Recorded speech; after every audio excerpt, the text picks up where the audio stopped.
নমস্কার, আমি মধুশ্রী কুমার, সোনাময়ী কাদম্বিনী বালিকা বিদ্যালয় জীবন বিজ্ঞানের শিক্ষিকা। আজকে আমরা আলোচনা করব class 10 life science second chapter জীবনের প্রবাহমানতার এর কোষ বিভাজন নিয়ে। আজকে বেসিক্যালি মাইটোসিস কোষ বিভাজন নিয়ে আলোচনা করব। মাইটোসিস পড়তে গেলে একটু কোষ বিভাজন সম্পর্কে জানতে হবে। আচ্ছা দেখো, কোষ বিভাজন কি? কয়েকটা উদাহরণ দিলে আমরা খুব ভালো মতো বুঝতে পারবো যে কোষ কখন বিভাজিত হয় আর কোষ কিভাবে বিভাজিত হয়। দেখো, একটা ছবি রয়েছে স্ক্রিনের মধ্যে। দেখো, একটা একদম ছোট বাচ্চা, সে ক্রমশ বড় হচ্ছে হয়ে একসময় সে বৃদ্ধ হয়ে যাচ্ছে। এই যে বাচ্চাটা আকারে বাড়ছে, তো এই বাচ্চাটা আকারে বাড়ছে কি করে? তার দেহের আকার আয়তন তো বাড়তে হচ্ছে। তাহলে যদি কোষের সংখ্যা না বাড়ে, তাহলে দেহের আকার আয়তন কি করে বাড়বে? তার মানে নিশ্চয়ই এখানে কোষ বিভাজিত হয়েছে। একটা জীব যখন শুরু হয় তখন সে এককোষী জাইগোট দিয়ে তার জীবনযাত্রাটা শুরু করে। তারপর সেই এককোষী জাইগোটটা ক্রমশ বিভাজিত হতে থাকে, হতে হতে সে একটা বাচ্চার আকার নেয়। তারপর সেই বাচ্চা তার লাইফ সাইকেলের মধ্যে ঢুকে গিয়ে ক্রমশ সে বয়স্কের দিকে এগিয়ে যায়। তাহলে এই যে জীবের দেহের আকার বাড়লো, তার মানে কি হলো? জীবের বৃদ্ধি ঘটলো। তাহলে বৃদ্ধি ঘটার জন্য কি দরকার পড়লো? কোষের বিভাজন। আবার দেখো, অনেক সময় কি হয়, আমাদের হাত পা কেটে গেলে সেখান দিয়ে রক্ত বেরোয়। এবার কিছুদিন ধরো সেখানে কাটা দাগ থাকে, তারপর দেখবে আস্তে আস্তে সেই কাটা দাগটা মিলিয়ে যায়। তাহলে মিলিয়ে যাওয়া মানে কি? যেখানটা কেটে গেছিল সেখানে কোষ নিশ্চয়ই ক্ষতিগ্রস্ত হয়েছিল। তারপর ধীরে ধীরে সেই জায়গায় নতুন কোষ তৈরি হয়েছে, হয়ে তাহলে কি হয়েছে? কোষ বিভাজন হয়েছে। তাহলে ক্ষয় পূরণ বা ক্ষত নিরাময়ের জন্য কিন্তু কোষ বিভাজন আমাদের লাগছে। তারপর আবার তোমরা দেখতে পাও কিছু কিছু ক্ষেত্রে, দেখবে যে গাছের কলম তো আমরা পড়ে এসেছি গাছের হরমোনের ক্ষেত্রে। ওখানে আমরা কি পড়েছিলাম যে অনেক সময় কোনো কোনো গাছের ক্ষেত্রে, জবা গাছের ক্ষেত্রে বা লেবু গাছের ক্ষেত্রে ডাল কেটে বসিয়ে দিচ্ছি, সেখানে হরমোন প্রয়োগ করছি, জল দিচ্ছি, সেখান থেকে নতুন গাছ হচ্ছে। তাহলে একটা গাছের ডাল কেটে বসিয়ে দিলাম, সেখান থেকে একটা পূর্ণাঙ্গ গাছ তৈরি হলো। তাহলে এখানেও তো একটা কি হচ্ছে? একটা জনন হচ্ছে, অঙ্গজ জনন আমরা দেখতে পাচ্ছি। তাহলে আমরা দেখতে পেলাম যে বিভিন্ন ক্ষেত্রে আমাদের কোষ বিভাজন দরকার। একটা কোষ যখন বিভাজিত হয়ে দুটো বা চারটে কোষ তৈরি করে, সেটাকেই আমরা বলে থাকি হচ্ছে কোষ বিভাজন। যে পদ্ধতিতে একটি মাতৃকোষ একবার বিভাজিত হয়ে দুটো অপত্য কোষ তৈরি করে, কিংবা দুবার বিভাজিত হয়ে চারটি অপত্য কোষ তৈরি করে, তাকে আমরা কোষ বিভাজন বলি। বিজ্ঞানী ফ্লেমিং স্যালামান্ডারের দেহে প্রথম কোষ বিভাজন পদ্ধতিটি পর্যবেক্ষণ করেন। কোষ বিভাজন তিন রকমের হয়ে থাকে: মাইটোসিস আর মিওসিস। আজকে আমরা আলোচনা করব মাইটোসিস কোষ বিভাজন নিয়ে। মাইটোসিস কোষ বিভাজন নিয়ে আলোচনা করতে গেলে আমাদের প্রথমে কোষ চক্র সম্পর্কে একটু ধারণা করে নিতে হবে। তা দেখে নিত যে কোষ চক্র কথাটার মানে কি, বা কোষ চক্র মানে কি। এই যে একটা কোষ বিভাজিত হয়ে দুটো কোষ তৈরি করছে, এটা একটা ধারাবাহিক পদ্ধতিতে চলছে। তাহলে একটা কোষ বিভাজনের শেষ থেকে পরবর্তী কোষ বিভাজন হওয়া পর্যন্ত ওই কোষটা যে ধারাবাহিক পরিবর্তনের মধ্যে দিয়ে যায়, ওর মধ্যে যে পরিবর্তনগুলো লক্ষ্য করা যায়, সেটাকেই এক কথায় কোষচক্র বলা হয়। তাহলে একটা কোষ বিভাজনের শেষ থেকে পরবর্তী কোষ বিভাজনের শুরু অবধি ওই কোষটার মধ্যে যে ধারাবাহিক পরিবর্তন রয়েছে বা ঘটছে, সেটাই হলো কোষচক্র। এই কোষচক্রটার দুটো ফেজ আছে বা দশা। একটা হলো ইন্টারফেজ দশা, আর একটা হলো মাইটোটিক দশা। ইন্টারফেজ দশাটার আবার দেখো তিনটে ভাগ: G1, G2। আর একটা হচ্ছে মাইটোটিক দশা, যেটা হচ্ছে বিভাজন দশা।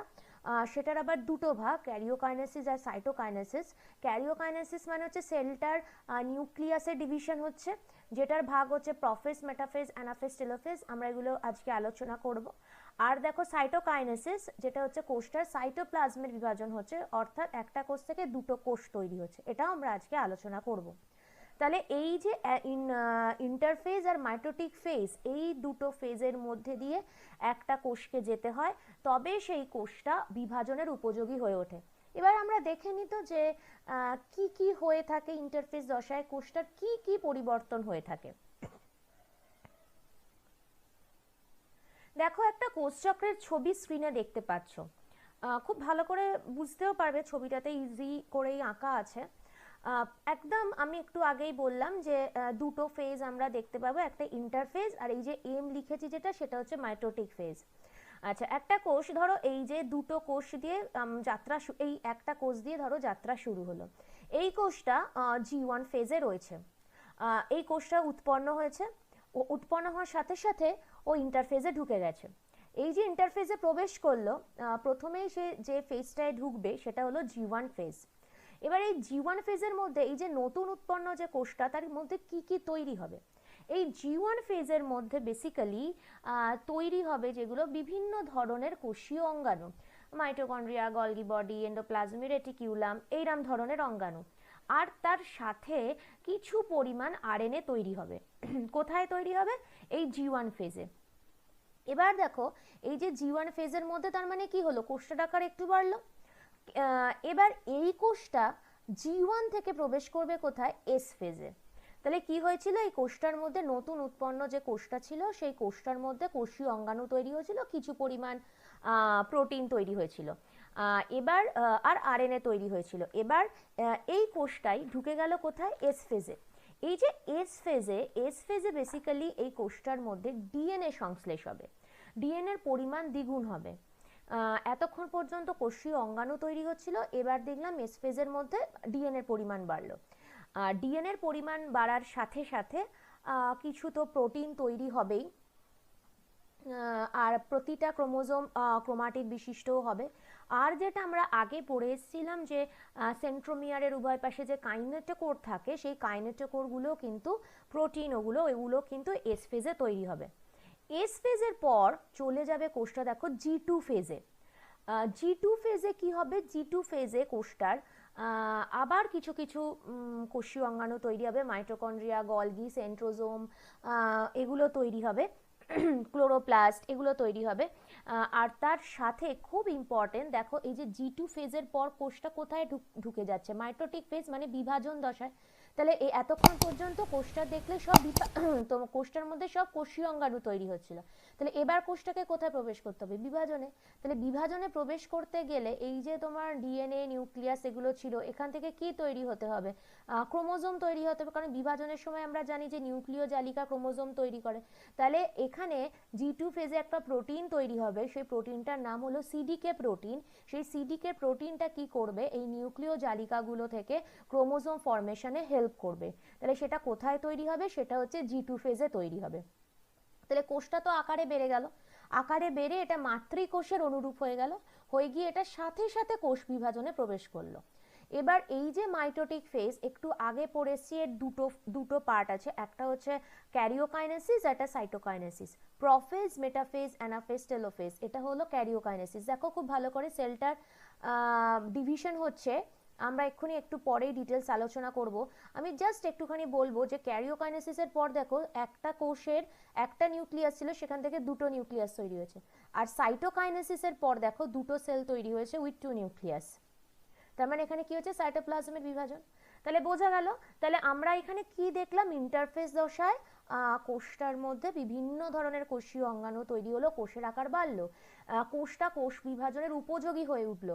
আর মাইটোটিক দশায় ওই কোষটার মাইটোসিস সেল ডিভিশন হলো, যেখানে ক্যারিওকাইনেসিসে তার নিউক্লিয়াসের ডিভিশন হলো, আর সাইটোকাইনেসিসে তার সাইটোপ্লাজমের ডিভিশন হয়ে দুটো সেল তৈরি হলো। আচ্ছা বলো তো, এই যে সেলটা ইন্টারফেসে প্রবেশ করলো, তার ইন্টারফেসে প্রবেশ করার দরকার কি হলো? এই যে দেখো সাইটোকাইনেসিসে যে দুটো সেল তৈরি হচ্ছে, দুটো সেলই কিন্তু আবার তৈরি হওয়ার সাথে সাথে তারা আলাদা আলাদা কোষচক্রে প্রবেশ করবে এবং চক্রাকারে সেম এই ওয়েতেই চলতে থাকবে। এখন এটাই মানে জানা দরকার যে এই যে দুটো সেল তৈরি হলো, যে অপত্য কোষগুলো মাইটোসিসের ফলে তৈরি হলো, তারা সাথে সাথে ইন্টারফেসে প্রবেশ করছে কেন? কারণ দেখো এটা খুব কমন সেন্সের ব্যাপার। ধরো একটা কোষ যদি একদম সমভাবে বিভাজিত হয়, তাহলে যে অপত্য কোষ দুটো তৈরি হবে, তারা তো স্বাভাবিকভাবেই যে কোষটা থেকে বিভাজিত হচ্ছে, যে মাতৃকোষটা থেকে বিভাজিত হচ্ছে, পুরোপুরি তার অর্ধেক হবে। তার মধ্যে জেনেটিক মেটেরিয়াল অর্ধেক থাকবে, তার মধ্যে কোষীয় অঙ্গাণু অর্ধেক থাকবে, তার মধ্যে সাইটোপ্লাজম অর্ধেক থাকবে। এখানে তো বুঝতেই পারছো যে এই সেলটা ধরো দুটো ভাগে ভাগ হচ্ছে, তাহলে এই দুটো তো ছোট ছোট কোষ তৈরি হলো। কিন্তু তাহলে ছোট কোষ হলে তো হবে না, আমার যে কোষ অপত্য কোষগুলো তৈরি হবে সেই অপত্য কোষগুলো কার অনুরূপ হতে হবে? মাতৃকোষের অনুরূপ। তাহলে এই অপত্য কোষগুলোর আকার আয়তন বাড়তে হবে, তাই জন্যই এই অপত্য কোষগুলো কোষচক্রে প্রবেশ করছে বা ইন্টারফেস দশার মধ্যে ঢুকছে। কেন ঢুকছে? যে এই আকারে ছোট অপত্য কোষগুলো যাতে আকারে বেড়ে মাতৃকোষের অনুরূপ হতে পারে। আমরা তো দেখলাম যে G1S G2 এর মধ্যে যে কি কি টাইপের কোন কোন ধরনের কোষীয় অঙ্গাণু কোথায়, প্রোটিন কোথায়, ডিএনএ তৈরি হচ্ছে। আচ্ছা, এখানে তাহলে কোষচক্রটা বোঝা গেল। এখানে একটা দুটো পয়েন্টস আলোচনা করব। একটা দেখো, আমি একটা G0 ফেজ বলে লিখেছি। এই G0টা খুবই সংক্ষিপ্ত দশা, যেটা G1 দশার মধ্যে লক্ষ্য করা যায়। এটা স্থির দশা, এখানে কোষ কোনো রকম কাজ করে না। বিভাজন তো দূরের কথা, কোনো রকম কোষীয় অঙ্গাণু তৈরি করা কোনো কাজ করে না, কোষ এখানে পুরোপুরিভাবে থেমে যায়। এটা হচ্ছে G0 দশা। এই যে আমরা জানি না যে আমাদের স্নায়ু কোষ বিভাজিত হতে পারে না, কেন? কারণ স্নায়ু কোষের মধ্যে নিষ্ক্রিয় সেন্ট্রোজোম থাকে, আমরা পড়েছি তো। এই স্নায়ু কোষ কি হয়, এই স্নায়ু কোষ কিন্তু এই G0 দশায় চিরকাল আটকে থাকে, তাই কিন্তু স্নায়ু কোষ এই G0 দশাকে পেরিয়ে G1 এর মধ্যে আর ঢুকতে পারছে না। তাই জন্য স্নায়ু কোষ কিন্তু চিরকাল আটকে থাকার দরুন কিন্তু স্নায়ু কোষের কোনো বিভাজন হয় না। এটা একটা। 2 নম্বর হচ্ছে, এই কোষচক্র পড়ার সাথে সাথে আমরা আরো একটা জিনিস পড়বো, সেটা হচ্ছে চেক পয়েন্ট। এই চেক পয়েন্ট কি? চেক পয়েন্ট হচ্ছে, দেখো এটা পড়বার সময় আমি বললাম যে এই যে অপত্য কোষগুলো তৈরি হচ্ছে, তারা একটা সাইকেলের মধ্যে ঢুকে যাচ্ছে, এটা চক্রের মধ্যে ঢুকে যাচ্ছে, যে G1 এ যাচ্ছে, তারপর S এ যাচ্ছে, তারপর G2 তে যাচ্ছে, আবার বিভাজন করছে, করে আবার দুটো তৈরি হচ্ছে, তারা আবার এই পথে চলছে।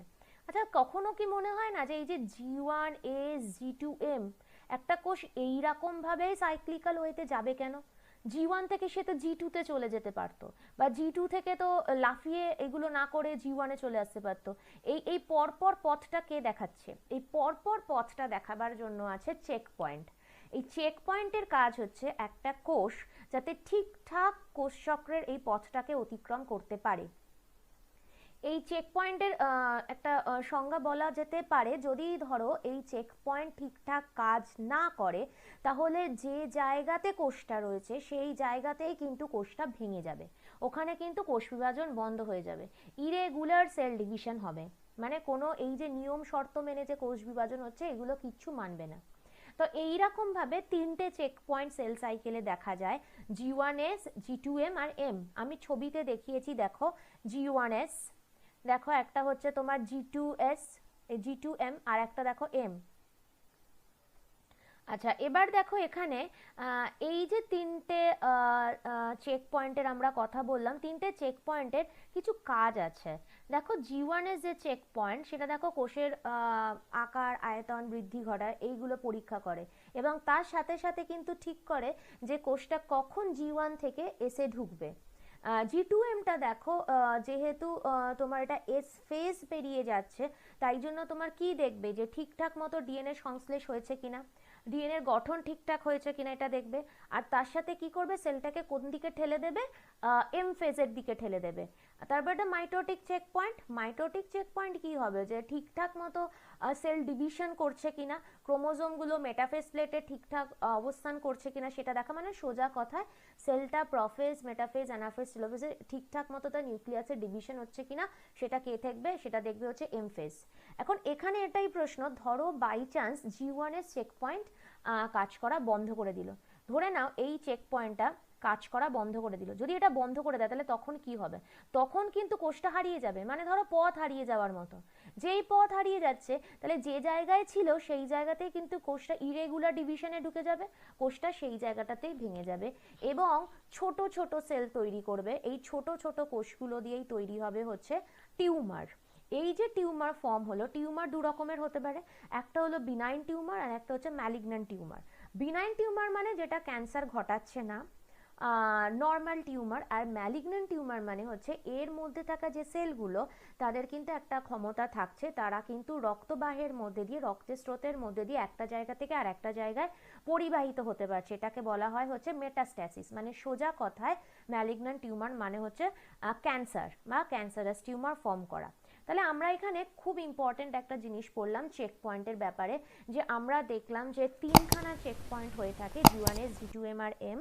যার মধ্যে হচ্ছে G1 এর চেক পয়েন্টের যে কোনো একটা চেক পয়েন্ট যদি কাজ করা বন্ধ করে দেয়, তাহলে সেল তার সেল সাইকেলে নিজের পথটাকে খুঁজে পায় না, যে অবস্থানে থাকে সেখান থেকে ভেঙে যায়, অসংখ্য ছোট ছোট কোষ তৈরি করে যারা টিউমার ফর্ম করে, এবং এই টিউমারটাই কিন্তু ক্যান্সারাসও হয়ে যেতে পারে, আবার নন ক্যান্সারাসও হতে পারে। আচ্ছা, তাহলে কোষচক্র তো বোঝা গেল আমাদের। এবার কোষচক্রের পর আমি ডাইরেক্ট যেটাই চলে যাব সেটা হচ্ছে এই এম ফেজে, মানে প্রোফেজ, মেটাফেজ, অ্যানাফেজ, টেলোফেজ, যেটাকে আমরা বলবো হচ্ছে মাইটোসিস, কোষ বিভাজন। আচ্ছা, মাইটোসিস কোষ বিভাজন কি? দেখো, এটা একটা পরোক্ষ কোষ বিভাজন পদ্ধতি, যেখানে দেহ মাতৃকোষের নিউক্লিয়াস, ক্রোমোজোম এবং সাইটোপ্লাজম একবার বিভাজিত হয়ে মাতৃকোষের সম আকৃতি, সম বৈশিষ্ট্য, সমান সংখ্যক ক্রোমোজোম বিশিষ্ট দুটি অপত্য কোষ সৃষ্টি করে, তাকে মাইটোসিস বলে। এখানে একটা ছবি রয়েছে, দেখো, দেখলেই বুঝতে পারবে। 2n ক্রোমোজোম বিশিষ্ট, এগুলো আগে আমরা পড়েছি, 2n মানে কি, n মানে কি। 2n ক্রোমোজোম বিশিষ্ট একটা দেহ মাতৃকোষ আছে, একবার বিভাজিত করে দেখো দুটো অপত্য কোষ তৈরি করেছে, যারাও কিন্তু 2n ক্রোমোজোম বিশিষ্ট। আচ্ছা, তার বা এন থেকেও হতে পারে, মানে একটা হ্যাপ্লয়েড সেল সে ডিভাইড করেছে, করে দুটো অপত্য কোষ তৈরি করেছে যারা পুরো মাতৃকোষের মতো হবে, এবং এরাও কিন্তু এন ক্রোমোজোম বিশিষ্ট। তাহলে এখানে মাইটোসিস মানে হলো যে দেহ মাতৃকোষের বিভাজনটা হবে 1 নম্বর। 2 নম্বর হচ্ছে যে দেখো, এখানে তোমার ক্রোমোজোম, নিউক্লিয়াস, সাইটোপ্লাজম একবার করেই বিভাজিত হবে, হলো। 3 নম্বর হচ্ছে এটা কিন্তু সমবিভাজন। সমবিভাজন কথাটার মানে কি? মানে হলো যেহেতু অপত্য কোষ দুটোর ক্রোমোজোম সংখ্যা দেহ মাতৃকোষের অনুরূপ, তাই জন্য এটা সমবিভাজন বা সদৃশ বিভাজন। আর এক সদৃশ বিভাজন বা সমবিভাজন। আবার বলছি, যে অপত্য কোষ দুটো তৈরি হবে, তার ক্রোমোজোম সংখ্যা, ডিএনএর পরিমাণ, ডিএনএর আকৃতি, ক্রোমোজোমের গঠন হুবহু মাতৃকোষের মতো হবে, তাই জন্য এটা কি হবে? এটা সমবিভাজন হবে। তাহলে 3টে পয়েন্ট আমরা এই ব্যাখ্যা থেকেই পেয়ে গেলাম। আচ্ছা, তারপরে দেখো, এটা কোথায় হয়? এটা তো যে কোনো ইউক্যারিওটিক কোষের, উদ্ভিদ ও প্রাণীর দেহকোষে এটা লক্ষ্য করা যাবে। ভ্রূণের পরিস্ফুটনের সময় এটা লক্ষ্য করবে। রেণুস্থলীর রেণু মাতৃকোষ সৃষ্টিতেও হতে পারে, বা জনন মাতৃকোষের সংখ্যা বৃদ্ধির সময় মাইটোসিস দেখতে পাওয়া যেতে পারে। তাহলে মাইটোসিস মানে আরেকবার বলে দিচ্ছি, দেহ মাতৃকোষ বিভাজিত হবে, একবার বিভাজিত হবে, দুটো অপত্য কোষ তৈরি করবে, দুটো অপত্য কোষই মাতৃকোষের অনুরূপ হবে। আচ্ছা, মাইটোসিসকে যেমন সমবিভাজন বলা হয়, ঠিক তেমনভাবেই কিন্তু মাইটোসিসকে পরোক্ষ বিভাজনও বলা হয়। পরোক্ষ বিভাজন আর প্রত্যক্ষ বিভাজন, এটার মানে কি? প্রত্যক্ষ বিভাজন মানে হলো যেখানে কোষটা সরাসরি বিভাজিত হচ্ছে, কোনো ক্রোমোজোম গঠন বিভাজন ছাড়া, কোনো ক্রোমোজোম তৈরিও হয় না, তার বিভাজনও হয় না, সেটা প্রত্যক্ষ। এই যে মাইটোসিস কোষ বিভাজন, সেটা প্রত্যক্ষ বিভাজন। পরোক্ষটা কি? পরোক্ষ মানে হলো, ধরো মাইটোসিস কোষ বিভাজন, এখানে দেখো নিউক্লিয়াসে নিউক্লিয় জালিকাগুলো ক্রোমোজোম তৈরি করছে, তারপর সেই ক্রোমোজোমটা বিভাজিত হচ্ছে, মানে সরাসরি কিন্তু এখানে নিউক্লিয়াস বা সাইটোপ্লাজমের বিভাজন ঘটছে না, ক্রোমোজোম তৈরি হচ্ছে, বেমতন্তু তৈরি হচ্ছে, তাদের বিভাজন হচ্ছে, হয়ে তোমার দুটো অপত্য নিউক্লিয়াস তৈরি হচ্ছে। যেহেতু এখানে সরাসরি নিউক্লিয়াসের বিভাজন বা সাইটোপ্লাজমের বিভাজন সরাসরি হচ্ছে না, তাই জন্য এটা হচ্ছে পরোক্ষ কোষ বিভাজন পদ্ধতি। এবার আমরা চলে আসব মাইটোসিস কোষ বিভাজনের ফেজগুলোতে, যে এটা কি, কতগুলো ফেজ নিয়ে তৈরি। এটা হচ্ছে ক্যারিওকাইনেসিস, এটা সাইটোকাইনেসিস। ক্যারিওকাইনেসিস দেখো, প্রোফেজ, মেটাফেজ, অ্যানাফেজ, টেলোফেজ। আর আমরা তো পড়লাম ক্যারিওকাইনেসিস মানে নিউক্লিয়াসের বিভাজন, আর সাইটোকাইনেসিস মানে সাইটোপ্লাজমের বিভাজন। দেখে নিই এবার যে তাহলে ক্যারিওকাইনেসিসটা কিভাবে হচ্ছে। প্রথম ফেজ যেটা, সেটা হলো প্রোফেজ। ঠিক আছে, প্রাণী কোষ, উদ্ভিদ কোষ দুটোই আঁকা আছে, দুটোই বোঝাবার জন্য করা আছে। প্রথমেই দেখো যেটা বলবো, প্রোফেজে কি হয়। ছিল তো একটা নর্মাল কোষ, একটা কোষ মানে তার মধ্যে ইউক্যারিওটিক কোষ যদি হয়, তাহলে তার মধ্যে প্রপার নিউক্লিয়াস আছে, মানে নিউক্লিয় পর্দা, নিউক্লিয় জালিকা, নিউক্লিওপ্লাজম, নিউক্লিওলাস, সমস্ত কোষীয় অঙ্গাণু আছে। প্রাণী কোষ হলে তার অবশ্যই সেন্ট্রোজোম আছে। প্রোফেজ দশায় কি হয়? প্রোফেজ দশার মেইন যে পয়েন্টসটা, সেটা হচ্ছে এই যে নিউক্লিয় জালিকাগুলো, এই নিউক্লিয় জালিকাগুলো কিন্তু জল বিয়োজিত করে তোমার ক্রোমোজোম তৈরি করা শুরু করে। নিউক্লিয় জালিকাগুলো আরো ঘন সন্নিবেশিত হয় এবং তোমার ক্রোমোজোম তৈরি করা শুরু করে। একটা ক্রোমোজোম দুটো করে ক্রোমাটিড বিশিষ্ট হয়ে থাকে। আর যেটা মেন পয়েন্টস, সেটা হচ্ছে দেখো, নিউক্লিয় পর্দা, নিউক্লিয়াসের যে 4টে অংশ, নিউক্লিয় জালিকা তো ক্রোমোজোম তৈরি করে ফেললো, আর নিউক্লিয় পর্দার দেখো অবলুপ্তি ঘটে যায়, আর নিউক্লিওলাসেরও কিন্তু অবলুপ্তি ঘটে যায়। নিউক্লিওলাস তো অসংখ্য রাইবোজোমের সমষ্টি দিয়ে গঠিত, কিছুই হয় না, ওই রাইবোজোমগুলো সারা সাইটোপ্লাজমের মধ্যে ছড়িয়ে পড়ে, আর নিউক্লিয় পর্দাটা ছোট ছোট খণ্ডে ভেঙে যায়। তাহলে তাহলে আমরা কি পেলাম? তাহলে আমরা পেলাম যে এক হচ্ছে ক্রোমোজোম ফর্মেশন স্টার্ট হলো জল বিয়োজন দ্বারা, নিউক্লিয় জালিকাগুলো ঘন সন্নিবেশিত হলো, ক্রোমাটিড একটা ক্রোমোজোম ক্রোমাটিড প্রাপ্ত হলো, আর 2 নম্বর দেখলাম যে নিউক্লিয় পর্দার অবলুপ্তি ঘটছে, 3 নম্বর দেখলাম নিউক্লিওলাসেরও অবলুপ্তি ঘটছে। এবার প্রাণী কোষের ক্ষেত্রে যেটা হবে সেটা হচ্ছে যে যেহেতু এই সেন্ট্রোজোম আছে, তাই সেন্ট্রোজোম সেন্ট্রিওলে বিভক্ত হবে এবং সেন্ট্রিওলগুলো দেখো উভয় মেরুর দিকে যাবে এবং অপত্য সেন্ট্রোজোম তৈরি করবে, এবং এর সাথে সাথে এখানে বেম তৈরি হওয়া শুরু হবে। বেম হচ্ছে যে এই সেন্ট্রিওলে যে অ্যাস্ট্রাল রেগুলো থাকে, অ্যাস্ট্রাল রশ্মিগুলো থাকে, সেগুলো জুড়ে জুড়ে বেম তৈরি হয় বা বেম তন্তু তৈরি হওয়া শুরু হবে। প্রাণীকোষের ক্ষেত্রে এই সেন্ট্রিওল এর চারপাশে থাকা অ্যাস্ট্রাল রে আর তোমার এই যে বেম তন্তু তৈরি হওয়া শুরু হলে এই বেম তন্তুগুলো মিলে মাইটোটিক অ্যাপারেটাস তৈরি করে, আর যেহেতু এটা অ্যাস্ট্রাল রে থেকে তৈরি হচ্ছে বেমটা, তাই জন্য এটাকে বলা হয় অ্যাস্ট্রাল বেম। উদ্ভিদ কোষের ক্ষেত্রে কিন্তু এই পয়েন্টসটা দেখতে পাবো না। এখানে আমরা যেটা দেখব সেটা হচ্ছে যে ওদের তো আর সেন্ট্রোজোম থাকে না, পরিবর্তে থাকে কি অনুনালিকা বা মাইক্রোটিউবিউল।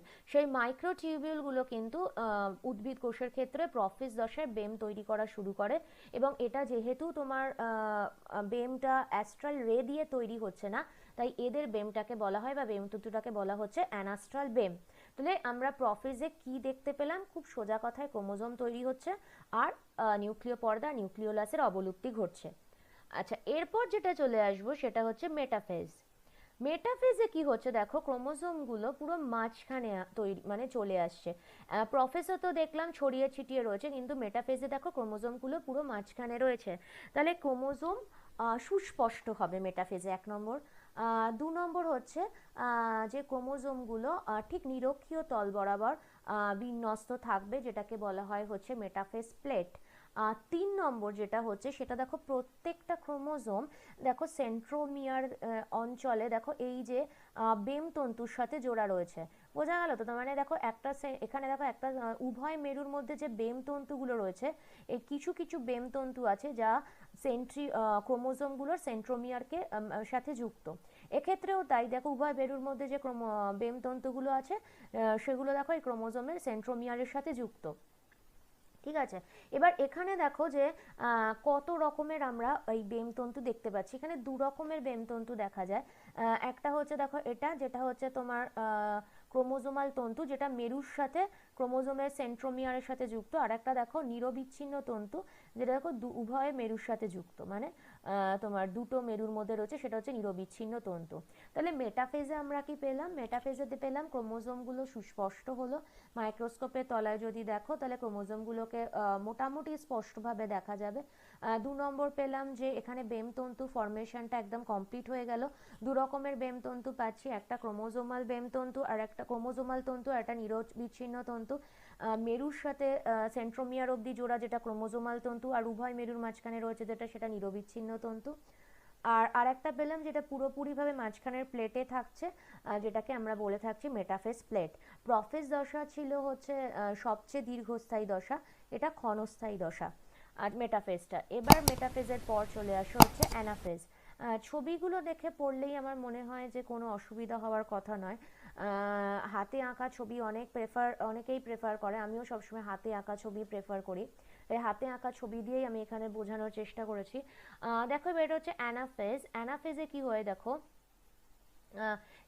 মেটাফেজে দেখলাম কি ক্রোমোজোমগুলো নিরক্ষীয় অঞ্চল বরাবর রয়েছে। এই অ্যানাফেজে কি হলো সেটা হচ্ছে ওই যে ক্রোমোজোমগুলো ছিল সেই ক্রোমোজোমগুলো সেন্ট্রোমিয়ারের দৈর্ঘ্য বরাবর বিভক্ত হয়ে গেল। তাহলে একটা ক্রোমোজোম দুটো করে ক্রোমাটিড প্রাপ্ত হলো। এবার এই যে ক্রোমাটিডগুলো এইগুলো দেখো এই বেম তন্তু বরাবর উভয় মেরুর দিকে চালিত হলো। এটাকে বলা হয় হচ্ছে অ্যানাফেজীয় চলন। তাহলে আবার বলছি যে এই যে ক্রোমোজোম, ওখানে তো মেটাফেজে দেখেছিলাম যে আগের স্লাইডটা দেখে নাও, দেখো এখানে দেখেছিলাম যে পুরো গোটা গোটা ক্রোমোজোম রয়েছে নিরক্ষীয় অঞ্চলে। আর অ্যানাফেজে দেখছি দেখো যে এখানে কিন্তু আর ক্রোমোজোমগুলো দুটো ভাগে ভাগ হয়ে গেছে সেন্ট্রোমিয়ার বরাবর, এবং শুধু ভাগ হয়েছে তা না, উভয় প্রান্তের দিকে চালিত হয়েছে। এখন প্রশ্ন হচ্ছে ভাগটা কেন হলো, এই সেন্ট্রোমিয়ার বরাবর ক্রোমোজোমের বিভাজনটা কেন ঘটলো? দুটো কারণে। একটা হচ্ছে যে দেখো, এই যে ক্রোমোজোমগুলো দুটো ক্রোমাটিড দিয়ে গঠিত, এই দুটো ক্রোমাটিডের মধ্যে একটা বিকর্ষণ বল কাজ করেছে। আর তার সাথে এই যে ক্রোমোজোমাল তন্তুগুলো, যেটা টাকে ধরে রেখেছিল সেন্ট্রোমিয়ার অঞ্চলে, সেটা ক্রমশ সংকুচিত হতে শুরু করেছে। এই দুটো কারণের ফলে একটা ক্রোমোজোম সেন্ট্রোমিয়ার থেকে ভাগ হয়ে গেছে এবং হয়ে ক্রোমাটিডগুলো এই উভয় প্রান্তের দিকে যাওয়া শুরু করেছে। এই যে ক্রোমাটিডগুলো, এরাও তো কিছুটা সেন্ট্রোমিয়ার পেয়েছে, অর্ধেক অর্ধেক সেন্ট্রোমিয়ার। এদেরকে আর আমরা ক্রোমাটিড বলবো না, এদেরকে আমরা বলবো হচ্ছে অপত্য ক্রোমোজোম। তাহলে অপত্য ক্রোমোজোমগুলো অ্যানাফেজীয় চলন দেখাচ্ছে, মানে হচ্ছে বেমতন্তু বরাবর মেরুর দিকে চালিত হচ্ছে। এর ফলে এখানে তিনটে ধরনের আমরা বেমতন্তু দেখতে পাবো। কি কি ধরনের দেখো এখানেই বুঝতে পারবে। একটা দেখো কন্টিনিউয়াস, একটা মেরু থেকে আরেকটা মেরুর মধ্যে রয়েছে, এটা হচ্ছে নিরবিচ্ছিন্ন বেমতন্তু। একটা দেখো বিচ্ছিন্ন বা ক্রোমোজোমাল, যেটা হচ্ছে উভয় প্রান্ত থেকে ক্রোমোজোম অবধি রয়েছে, সেন্ট্রোমিয়ার অবধি রয়েছে, এটাকে বলা হচ্ছে তোমার ক্রোমোজোমাল তন্তু। আর একটা দেখো এই দুটো অপত্য ক্রোমোজোমের মাঝখানে রয়েছে, যেটাকে আমরা বলে থাকি হচ্ছে ইন্টারজোনাল তন্তু। এখানে ভালো করে একটা বুঝতে পারবে, তিনটে তন্তুই আলাদা করে দেওয়া, যে একটা কন্টিনিউয়াস তন্তু যেটা উভয় মেরুর মধ্যে রয়েছে, একটা ক্রোমোজোমাল তন্তু যেটা মেরু আর ক্রোমোজোমের সেন্ট্রোমিয়ার অবধি রয়েছে, একটা ইন্টারজোনাল তন্তু যেটা হচ্ছে কি দুটো অপত্য ক্রোমোজোমের মাঝখানে রয়েছে। তাহলে অ্যানাফেজে আমরা মেন কি পয়েন্টসটা দেখলাম যে একটা ক্রোমোজোম সেন্ট্রোমিয়ারের দৈর্ঘ্য বরাবর ভাগ হয়ে যাচ্ছে, ওই দুটো অপত্য ক্রোমোজোম তৈরি করে উভয় প্রান্তের দিকে চালিত হচ্ছে, যেটা অ্যানাফেজীয় চলন। আর এখানে এটা কেন হচ্ছে, তার কারণ হচ্ছে যে এখানে ওই ক্রোমাটিডগুলোর মধ্যে বিকর্ষণ আর ক্রোমোজোমাল তন্তুগুলোর সংকোচনের ফলে এই ঘটনাটা ঘটছে। আর যেটা আর একটা জিনিস দেখতে পাবো আমরা আগের ক্লাসে যেটা পড়েছিলাম, যে সেন্ট্রোমিয়ারের অবস্থান অনুযায়ী তো এক একটা ক্রোমোজোমকে এক এক রকম দেখতে হয়ে থাকে। সেই জন্যই আর কি আমরা পড়েছিলাম যে যদি মেটাসেন্ট্রিক ক্রোমোজোম হয়, যাহলে সেন্ট্রোমিয়ার ক্রোমোজোমের মাঝখানে থাকে, সাবমেটাসেন্ট্রিক হলে সেন্ট্রোমিয়ার মাঝের কিছুটা কাছাকাছি অংশে থাকে। এখন দেখো এরকম তো চারটে আমরা টাইপ পড়েছিলাম, যে মেটাসেন্ট্রিক, সাবমেটাসেন্ট্রিক, অ্যাক্রোসেন্ট্রিক আর টেলোসেন্ট্রিক। তাহলে এই যে চারটে টাইপের ক্রোমোজোম, প্রত্যেকের মধ্যেই তো এই অ্যানাফেজীয় চলনটা হবে। তাহলে এই চারটে টাইপের ক্রোমোজোমকে অ্যানাফেজীয় চলনের সময় কী রকম দেখতে হবে, সেটা হচ্ছে যে তোমার মেটাসেন্ট্রিক ক্রোমোজোমগুলোকে দেখতে হবে ভি এর মতো, সাবমেটাসেন্ট্রিক ক্রোমোজোমগুলোকে দেখতে হবে এল এর মতো, অ্যাক্রোসেন্ট্রিক ক্রোমোজোমগুলোকে দেখতে হবে জে লেটারের মতো, আর যেটা টেলোসেন্ট্রিক ক্রোমোজোম সেটাকে দেখতে হবে আই এর মতো। ঠিক আছে, বোঝা গেল? আচ্ছা, এবার আর একটা পয়েন্টস আমার অ্যানাফেজে বাকি আছে, সেটা হচ্ছে দেখো অ্যানাফেজে এই যে এটা দিয়েই বুঝতে পারবে, যদি প্রাণী কোষের ক্ষেত্রে এই যে ইন্টারজোনাল তন্তুগুলো অ্যানাফেজে একত্রিত হয়ে যায়, এটা উদ্ভিদ কোষের ছবি দিয়ে দেওয়া আছে, ঠিক আছে, আমি প্রাণী কোষ দিয়েই বলি। দেখো এইখানে যেটা হয় সেটা হচ্ছে এই যে ইন্টারজোনাল তন্তুগুলো থাকে, এই ইন্টারজোনাল তন্তুগুলো একত্রিত হয়ে যায়, হয়ে গিয়ে তৈরি করে হচ্ছে স্টেম বডি। যে স্টেম বডিগুলো প্রাণী কোষের এই অপত্য ক্রোমোজোমগুলোর মেরুর দিকে চলনে সাহায্য করে থাকে। এটা একটা স্টেম বডি, একটা পয়েন্টস পেয়ে যাবে যে ইন্টারজোনাল তন্তুগুলো অ্যানাফেজ দশায় একত্রিত হয়ে একটা স্টেম বডি গঠন তৈরি করে, যেটা এই ক্রোমাটিডগুলোকে এখন তো আমরা এদেরকে অপত্য ক্রোমোজোম বলবো, অপত্য ক্রোমোজোমগুলোকে উভয় মেরুর দিকে চালিত করে। এটা কিন্তু দ্বিতীয় ক্ষণস্থায়ী দশা অ্যানাফেজটা। তাহলে অ্যানাফেজটা বোঝা গেল। এরপর চলে আসবো আমরা টেলোফেজে। ছবির মতনই ক্লিয়ার, টেলোফেজটা বোঝাই যাচ্ছে, খুব একটা অসুবিধার কিছু নেই। টেলোফেজের ক্ষেত্রে দেখো কি হচ্ছে, নিউক্লিয়াসের বিভাজন কিন্তু হয়ে গেছে। আর কি করে বিভাজনটা হলো, এতক্ষণ পর্যন্ত তো আমরা অপত্য ক্রোমোজোম অবধি দেখেছিলাম। এবার হচ্ছে টেলোফেজ হচ্ছে লাস্ট ফেজ মাইটোটিক কোষ বিভাজনে, ক্যারিওকাইনেসিসের ঠিক যা প্রফেজে হয়েছিল তার উল্টোটা পাবো। তো উল্টো জিনিসগুলো আমরা কি পাবো, ওখানে দেখেছিলাম যে জল বেরিয়ে গিয়ে নিউক্লিয় জালিকাগুলো ঘন সন্নিবেশিত হয়ে স্থূলাকার হয়ে গিয়ে ক্রোমোজোম তৈরি করেছিল। তাহলে এখানে তার উল্টোটা পাবো, মানে এখানে পাবো যে ক্রোমোজোমটা খুলে যাবে, খুলে গিয়ে জল সংযোজিত হবে, হয়ে সরু হয়ে গিয়ে আবার নিউক্লিয় জালিকা ফর্ম করবে। এবার একটা নিউক্লিয়াসের তো শুধু নিউক্লিয় জালিকা হলে হবে না, বাকি অংশগুলো তৈরি হতে হবে। তাহলে তার সাথে কি তৈরি হতে হবে, নিউক্লিওলাস। তার সাথে কি তৈরি হতে হবে, নিউক্লিয় পর্দা এবং নিউক্লিওপ্লাজম তো সাইটোপ্লাজমেরই অংশ। তাহলে তাহলে তোমার কি তৈরি হলো, দুটো পূর্ণাঙ্গ নিউক্লিয়াস। তাহলে এইখান থেকে দেখো এই ছবিটা দিয়ে বোঝানো যাবে। তাহলে এই যে উপরের দিকে যে এই যে তোমার ক্রোমোজোমগুলো রয়েছে, এই ক্রোমোজোমগুলো ক্রমশ খুলে গিয়ে নিউক্লিয় জালিকা তৈরি করছে, মানে উপরের পাটে একটা নিউক্লিয়াস, আর এই ক্রোমোজোমগুলো ক্রমশ খুলে গিয়ে তোমার জালিকাগুলো নিউক্লিয় জালিকা তৈরি করেছে, মানে নিচের দিকে একটা নিউক্লিয়াস তৈরি করছে। তাহলে বোঝা যাচ্ছে অ্যানাফেজের ছবি দেখেই ক্লিয়ার হয়ে যাবে যে কিভাবে তৈরি হচ্ছে। তার মানে ওপরে একটা নিউক্লিয়াস তৈরি হচ্ছে, নিচে একটা নিউক্লিয়াস তৈরি হচ্ছে। এবার হচ্ছে তাহলে কি হলো, মানে দুটো প্রান্তে দুটো নিউক্লিয়াস তৈরি হলো। তাহলে নিউক্লিয়াসের চারটে অংশ ক্রমশ তৈরি হলো। তাহলে যা প্রফেজে দেখেছিলাম পুরোটাই তার উল্টো হলো টেলোফেজে।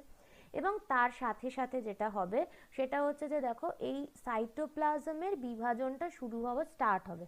উদ্ভিদ কোষের ক্ষেত্রেও আমরা তাই দেখছি, আবার প্রাণী কোষের ক্ষেত্রেও তাই দেখছি। প্রাণী কোষের ক্ষেত্রে দেখতে পাচ্ছি যে কোষ পর্দাটা ঠিক মাঝ বরাবর ভাঁজ খেয়ে ভিতরের দিকে যাওয়া শুরু করেছে। এটাকে এই যে ভাঁজ খেয়ে ভিতরের দিকে যাচ্ছে এটাকে বলছে ক্লিভেজ ফারো, ফর্মেশন হচ্ছে ক্লিভেজ ফারো।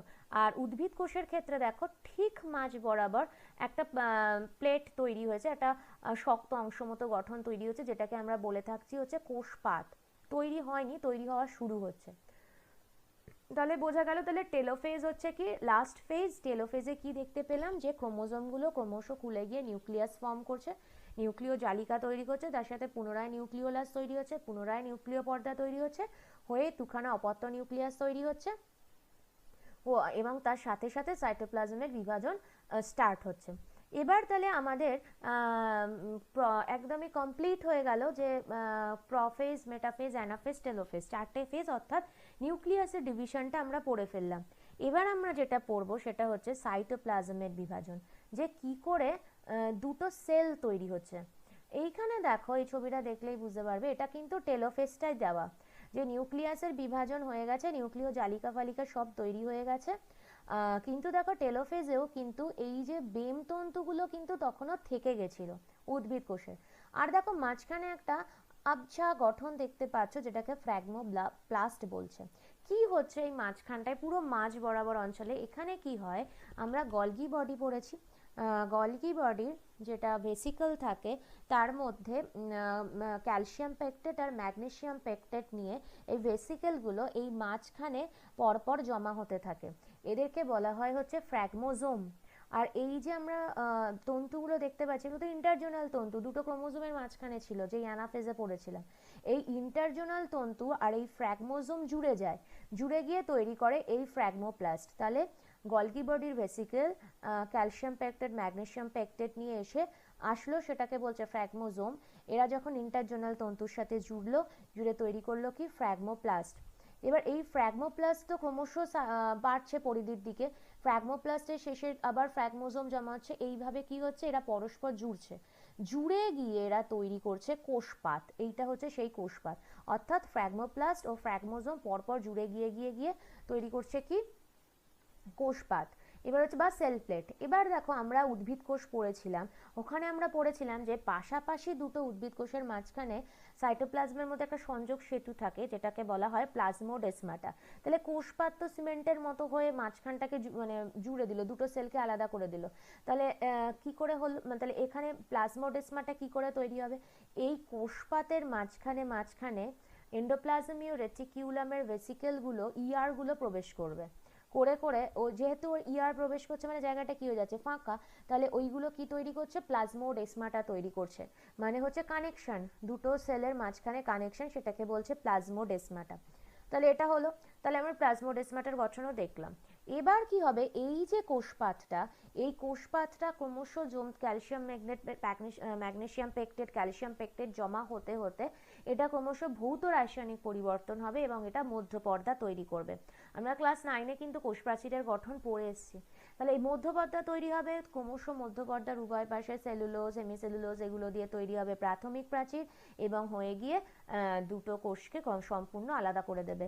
এই মধ্যপর্দা তৈরি হয়ে এই যে সেলটা তার উভয় প্রাচীরের সাথে যুক্ত হবে, দুটো কর্নারের সাথে, তো বুঝতেই পারছো। তারপর এর মধ্যে প্রাথমিক প্রাচীর যেই তৈরি হয়ে যাবে তখন সম্পূর্ণ দুটো ভাগে উদ্ভিদ কোষটা ভাগ হয়ে গেল।